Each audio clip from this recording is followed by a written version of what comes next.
পার্শ্ববর্তী দেশের কুনজর আছে না নাই?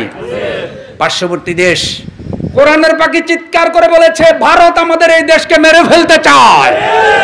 বড় বড় নদীগুলোতে তারা বাঁধ দিয়া পানি আটকায় রেখেছে, আটকায় ফেলেছে। আপনারা জানেন তাদের অন্যায়ের প্রতিবাদ করার কারণে ইলিয়াস আলীকে পর্যন্ত গুম করা হয়েছে, আয়নাগরে বন্দী করা হয়েছে কোরআনের অনেক খাদেমকে। তো পার্শ্ববর্তী দেশের কুনজর আছে না নাই? পার্শ্ববর্তী দেশ তিন দিকে ঘেরা এই রাষ্ট্রটি স্বাধীনতার সময় তারা বড় বড় কথা বলে, তারা নাকি আমাদেরকে সহযোগিতা করে স্বাধীন করেছে। তারা তো আসলে আমাদের লাভে স্বাধীন করে নাই, বরং তারা পাকিস্তান থেকে এই দেশটাকে আলাদা স্বাধীন করে তাদের নিজেদের গোলাম বানাইছে। তারা যে আমাদেরকে গোলাম বানাইছে তা গত 15 বছরে হাড়ে হাড়ে আপনারা অনুভব করেছেন কিনা? কোরআনের পাখি চিৎকার করে বলেছে ভারত আমাদের এই দেশকে মেরে ফেলতে চায়। বড় বড় নদীগুলোতে তারা বাঁধ দিয়া পানি আটকায় রেখেছে, আটকায় ফেলেছে। আপনারা জানেন তাদের অন্যায়ের প্রতিবাদ করার কারণে ইলিয়াস আলীকে পর্যন্ত গুম করা হয়েছে, আয়নাগরে বন্দী করা হয়েছে কোরআনের অনেক খাদেমকে। আয়নাগর নামটা শুনলে মনে হয় যেন কি সুন্দর একটা ঘর, চতুর্দিকে বুঝি আয়না। আসলে জালেমেরা ওইটাকে বানাইছে জুলুমের কেন্দ্র।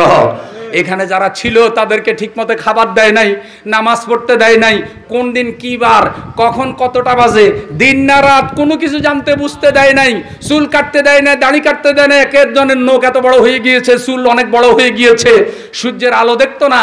এইভাবে যারা মানুষকে জুলুম অত্যাচার করে তাদের মুখে মানবাধিকারের কথা মানায় না। এই জাতির উপরে তারা যে জুলুম করেছে তাদের এখনো কোনো শাস্তি হয় নাই।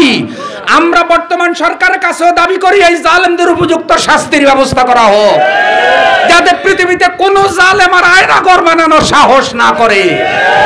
পুরো জাতি জেগে উঠেছে, এই জাতিকে আর থামানো যাবে? সবাই সতর্ক সাবধান থাকবেন ইনশাআল্লাহ। বলেন ইনশাআল্লাহ। তাহলে কামাই রুজির একটা অংশ হালাল পথে খরচ করব, কোরআনের পথে খরচ করব, রাজি?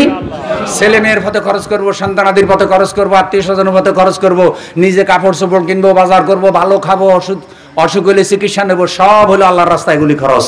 খালি হাবিজাবি খরচ করবেন না, বেহুদা খরচ করবেন না, অশ্লীল কাজে খরচ করবেন না, পাপের কাজে খরচ করবেন না। জালেমদেরকে একটা টাকাও কি জালেমদেরকে কোনো টাকা দেওয়া যাবে? জালেমদের দল করা যাবে না, জালেমদের টাকা দেবেন না, ইসলাম বিরোধী কোনো খাতে টাকা খরচ করবেন না।